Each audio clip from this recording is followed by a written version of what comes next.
Welcome to this Delft Stack tutorial video. In today's video, I'm going to teach you how to save bookmarks in VLC Media Player.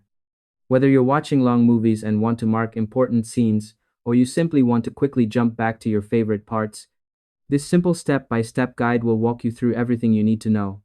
First, open your VLC Media Player and go to the movie or video where you want to create bookmarks. Once you're there, press Ctrl B to open the Bookmarks menu. Make sure to follow along carefully so you don't miss any important details. Next, click on Create to add a new bookmark or timestamp. You'll see it appear in the list, and if you double-click it, VLC will take you directly to that exact spot in your video. You can add as many bookmarks as you like, which is great for revisiting specific scenes or sections.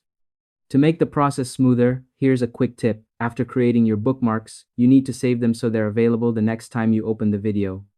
To do this, go to Media and select Save Playlist to File. Name the file something easy to remember, like the movie title, and save it on your desktop.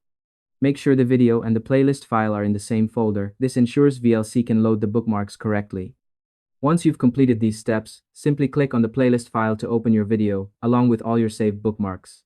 After that, you can easily jump to any scene you marked without searching manually. It's also a good idea to keep your playlist file backed up if you plan to move the video to another device. This keeps your bookmarks safe. And that's all there is to it. By following these simple steps, you'll be able to save and use bookmarks in VLC Media Player without any hassle. Thanks for watching this Delft Stack tutorial video. If you found this helpful, feel free to share it with someone who might need it.